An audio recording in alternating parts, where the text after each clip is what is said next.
السلام علیکم ورحمۃ اللہ۔ میرے بھائی اور بہنوں، اللہ کے پیارے نبی صلی اللہ علیہ وآلہ وسلم زندگی میں جب بھی کوئی غم پریشانی آتی تو آپ یہ دعا پڑھتے۔ آپ سوچیں وہ دعا جو اللہ کے رسول صلی اللہ علیہ وسلم پڑھتے ہوں گے غموں میں، وہ کتنی خاص دعا ہوگی۔ اس دعا کو ضرور یاد کیجیے گا اور پڑھیے گا۔ آپ یقین مانیں اگر آپ دل کی گہرائیوں سے اس دعا کو پڑھ گئے تو بڑے سے بڑے غم، بڑی سے بڑی مصیبتیں انشاءاللہ آپ کی دور ہو جائیں گی۔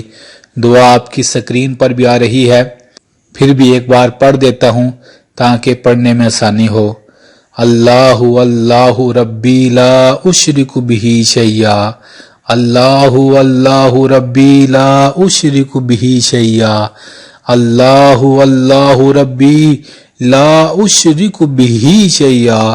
اس کا مطلب ہے اللہ میرا رب ہے اور میں اس کے ساتھ کسی کو شریک نہیں ٹھہراتا۔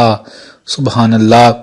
میرے رب نے قرآن میں فرمایا ہے کہ وہ شرک کے علاوہ ہر گناہ کو معاف فرما دے گا، اور جب بندہ غم میں کہتا ہے اے مالک میں شرک نہیں کرنے والا، میں توحید کے ماننے والا ہوں، میں تیری عبادت کرنے والا ہوں، میں مشرک نہیں ہوں، پھر اللہ تعالیٰ کو وہ ادا کتنی پسند آتی ہوگی۔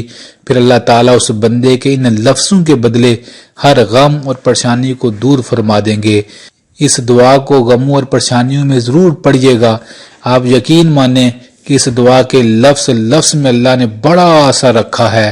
یہ کتنی طاقتور دعا ہے کہ اس دعا کے اندر 2 بار ہمارے سونے پیارے کریم رحیم رب کا نام آتا ہے، تو آپ سوچیں کہ یہ دعا کتنا اثر رکھتی ہے۔